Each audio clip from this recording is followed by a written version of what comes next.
নমস্কার। আজকে আমি একটা বাস্তব ঘটনাকে তুলে ধরবো বলে এই ভিডিওটা বানালাম। ব্যাক করছিলাম কিছুক্ষণ আগে, সাডেনলি টোটোর মধ্যে একজন বয়স্ক ভদ্রলোক, নিয়ার অ্যাবাউট 80 হবে, খুব কষ্ট করে করে উনি টোটোতে ওঠার চেষ্টা করছিলেন। ওনাকে আমি হেল্প করলাম, উঠিয়ে দিলাম। তো কিছুক্ষণ পরে দেখি উনি আমার সামনাসামনিই বসেছিলেন। কিছুক্ষণ পরে দেখি ওনার চোখ দিয়ে জল পড়ছে।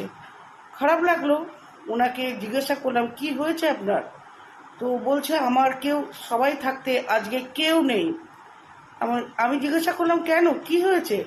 বললো, আমার 3টে ছেলে 3টে মেয়ে, কিন্তু কেউ আমাকে আজকে খেতে দেয় না, আমাকে কেউ দেখে না, আমি ভীষণ অসহায়। আমার মিসেস চলে যাওয়ার পর থেকে আমি দুমুঠো খেতেও পাই না ঠিক মতো। চিন্তা করো তো, এ কি ভাবা যায়?